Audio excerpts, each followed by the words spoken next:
is, of the three of us, our most recent, oh no, No, you're I'm not. Dr. Patricia Donovan from the Department of Pediatrics is also. Sure, yeah. So what we thought we would do first is talk briefly about what we liked best. You don't have to sit in the light. So Pat, do you want to start? Sure, I can start. What did I like best? Well, it was an intensive, self-reflective process that allowed me to learn a huge amount about myself. Do I need a microphone? Yes. Okay. Just turn it on the top. I did not learn at Elon. There was no tech shows at Elon. We did not learn any technology. Yeah, it's attached to the center thing right there. There you go. I conquered this now, okay? Am I heard? Intensive self-reflection that allowed me and the other participants to get a very good idea about my own personality, my own leadership skills, and unfortunately a good hard look in the mirror about shortcomings, challenges, things that I needed to develop. The program itself is designed for people who are already in some type of leadership position, who are fairly far along in their academic career. It's not designed for beginners or people who aspire to take a leadership path. The course itself lasted for the full year, and there were 3 two-week sessions that were, 2 were in Philadelphia, 1 was in Boston, linked to the AAMC meeting. The self-reflection and self-evaluation also allows you to help others by learning how to take feedback and how to give feedback, because it was a bit humbling, I guess, a lot of the feedback that you get about yourself from your peers at the course. There were 52 women in my class. There were physicians, there were PhD researchers, there were dentists, there was 1 engineer. Schools of medicine, public health, dentistry, and engineering were represented. I learned a lot about different leadership styles and how to reflect about myself and what would be the best sort of fit for me. There were career counseling sessions with professional leadership coaches that reviewed we had to take a, what was the personality inventory? Myers-Briggs. The Myers-Briggs personality inventory, and that was analyzed and reviewed with us in a group and individual basis. And then we learned how to network within our own institution and network with each other. And part of the year was meeting with leaders on campus and learning about what they do and their leadership skills. So I think one of my favorite things was learning different types of leadership styles and how they might apply to different situations. Hi, I'm Beth. It's a pretty intensive program, and there's a lot of different subject matter, and being a little bit attention deficit, I found that interesting. So each day you would have probably 1 to 2, sometimes even 3 hours on different subjects. I looked through my notes this morning, and I have a folder that has several articles, which we're hoping we can get to Jackie to post on our website if there's not a copyright issue. I don't know how we do it, but you would get kind of an article that was supposed to be your homework and read about it, but we covered many different things from fundraising to like skills and persuasion was one of the things I was reading over this morning that was really an interesting thing, the 5 steps of persuasion, which I think most of us know instinctively, but there might be one area where we really don't utilize, and kind of going over that was really interesting. Interview skills, crucial conversations. As Pat mentioned, there was a 360, which is where you have your bosses, your peers, and those that work under you provide feedback, and then that feedback was kind of interpreted with an executive coach, and that was hugely helpful. What else? Negotiating skills. And then I guess one of the things that I found the most interesting is taking all these leadership skills, and they did put a little bit of a bend to how women might be different. And I think that was really important for me. One of the things that they talked a lot about is how women are different in the way that they provide vision and the way that they communicate vision. And that sometimes can be perceived as not having vision because you don't come out there and say, this is where we're going and this is what we want to do. But we might say something like, well, I've got an idea, and did anybody maybe perhaps, think about this? So I think kind of learning the leadership skills, learning different ways to negotiate, and then kind of learning a little bit about how women differ, which in some ways is better, and in some ways is not, and just kind of, like taking your first step to understanding what the differences are were interesting, and I also thought it was really interesting learning that, trying to decipher how I might actually interact with other women leaders. So sometimes women are harder on women, and this actually explained a little bit about why that might be. Very intensive, a lot of different things, some that maybe didn't apply as much, but some that really did apply. And then we would hope to open up for questions from everybody too. So, Karen, do you have? Sure, this is what you're supposed to talk into. No. This is? Really? It's a little health thing. It doesn't sound like it's working. There you go. Is it? You have to kind of do this. Okay. Because neither of you sounded different. So I loved all those things about the program. When I went, it was really early. I think I was the third class that went through. And after we did that, they added a specific project. So one of the things you would be asked to do is to identify what you're going to bring back to the institution. And that was in part from our class, who really felt strongly that if we could apply the skills we were working on, it would be a little bit better. So they've added that since then. The other piece was just the networking. I still communicate with about a third of the women who were in my group. And if I went on the reunions that they keep having, I'd probably communicate with more, but they're always at really bad times. So it's just a really good group of people. It helps you, as both of them mentioned, it helps you look at your strengths and weaknesses, but probably more importantly, it lets you know that it doesn't make any difference what your strengths and weaknesses are. You can be a good leader. You need to learn to build on your strengths and have solutions for any weaknesses. You're not going to change who you are and how you do things a lot.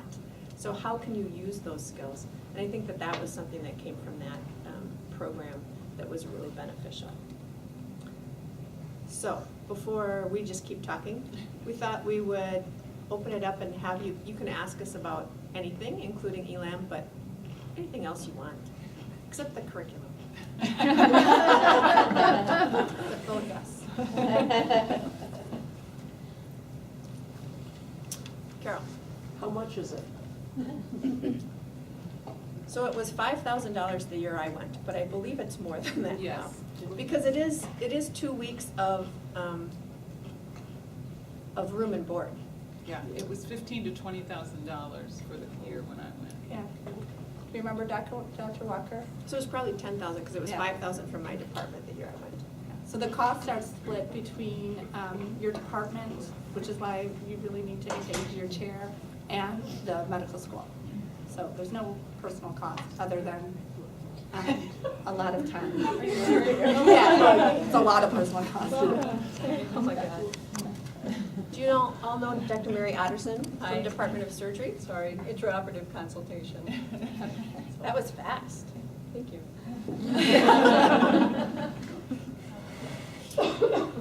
Well, I was curious, because I see the emails come out and it looks really great. For one, a couple things is, I know you talked about it's not for people who are beginning, but also at some point it might be like, okay, I could have used that information 5 years ago. How do you kind of decide when it's a good time to do this and when it's most useful. And the other thing is, I looked at the time commitment, which obviously if you want to do something like this, you really do have to commit to it, and that's totally understandable. But for 2 weeks off-site and away from family, I just kind of wonder, you know, I have a 6-year-old, and it's kind of like, okay, how do you balance, you know, when is a good time to do it, and then especially to make that kind of commitment if you have stuff at home. So I'll start, and then it looks like Pat has a comment. So it is, I think, really directed at kind of senior leadership positions. So, but there are a lot of other programs, particularly given by the WAMC for women that actually have some of the same speakers. So I think your point of, you know, you don't want to wait too long is a really good one. And I think that's also part of why we're doing this today, is to bring some of this knowledge back so that you can get to that spot to apply. You know, I was really, I have 3 kids, and they were, I don't remember because I was gone. So no, they were like, you know, 12, 11, and 10. So it was really a lot of time, and that was probably the most difficult thing for me. I missed a birthday, and I was really mad that whole day. But retrospectively, you know, it was a great experience. So it is something I think that I was concerned about before I went, and during it, you know, even at times. But it was such a worthwhile experience, and the way the program has kind of all this stuff that you learn, and then they really promote networking. So you get put into these small groups of maybe 8 women, and it's just a very bizarre experience, kind of like, you know, I was likened it to, you know, being an intern. You're really good friends with those interns, and we just really bond. And if you're not there for that amount of time, I don't think that would happen. So I think there's a little bit of science about why it's that much time. And so I don't know when would be the right time exactly. I don't know, Pat, if you have any comment. I do. This was a struggle for me as well. My daughter was 8, I think, when we were thinking about this.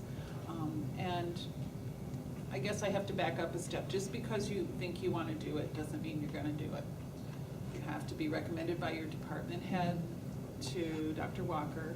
The applications are reviewed at the College of Medicine level, and up to 2 can be sent to ELOM, and then they're all reviewed, and you may or may not be accepted. So step 1, it's a competitive process. Step 2, it is a huge time commitment.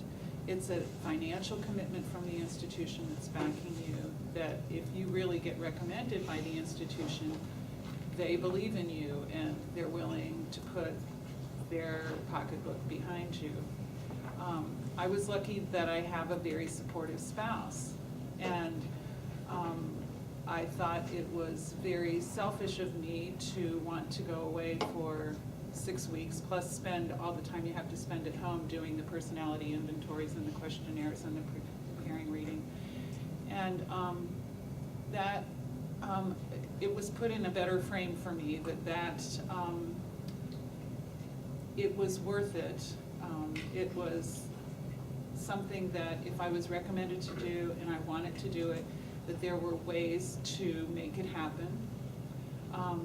You have plenty of time to prepare in advance. I think the acceptance letters come out in the early spring or something like that, and the materials are sent to you in the summer to start working on, and then the first session is in the fall. So you have 6 months to cancel your clinics or change meetings or whatever it is you have to do. Get Make somebody the else. Halloween costume. It's always during Halloween. Right. Okay. Done before. Part of your, my husband made the Halloween costume while I was gone. Part of your application process is certifying, you know, promising that you will spend the time to do it, and having a letter of support from your department head that your time will be freed up to do this and that. And so it is tough with time, but you have time to work it out, and it's really, really worth it. Everybody that I was there with had something at home that they weren't doing, that they felt bad about. And, you know, during the breaks, everybody's on the phone checking in at home, and that sort of thing. But it's such a personal growth experience. And the same will happen with anything you go away for, short-term or long-term. Yeah, Mary. So I applied twice. I did not get accepted. I got nominated by the school, but not accepted the first time that I applied, and then I applied a second time and got accepted. So they look through and they see where they think you are in your career and whether or not that would help, you're ready to be helped. It's halfway to an MBA. So, and in fact, I told my husband, I said, oh, look, it'd just be another 6 months and I could have a master's in business administration. He was like, really? Like, what a great idea. Like, you should have 2 master's degrees, Mary. That would really, really help us. So I didn't finish my MBA, but it is half of an MBA, so there's a lot of coursework in it. And then I wanted to say something about the small groups. I was in ELAM, I think 5 years ago, maybe 6 years ago now, I can't remember, but we still talk once a month. So there's only 3 of us that are still in that core group, but we talk all the time. And if there's a problem or an issue, you know, I'll get a call from somebody. Or the other thing that'll happen is you'll get calls from people who don't know you per se, but know you were from ELAM. And so they have like they feel like there's a baseline, like you understand where they're coming from if you've gone through ELAM. And so they're like, tell me about this person, or tell me about what's going on with this. Or I get calls from, when they were working on the healthcare legislation and some of the generic drug bills, I get calls from congressional staffers because they knew I had been in ELAM and they wanted my opinion about different things. So I think the networking is the big thing that happens through ELAM. And you'll see that when you have people who are looking for jobs. They contact you a lot. You get a lot of requests, and you know somehow it came up through ELAM. It's not just out of the blue. We had Kim Kang, who was here in surgery, was in my class. And so when she came, she did exactly what Mary's talking about. She picked up the phone and called me and asked me about some stuff that was going on. It really is, it's a nice network of people. You had a question?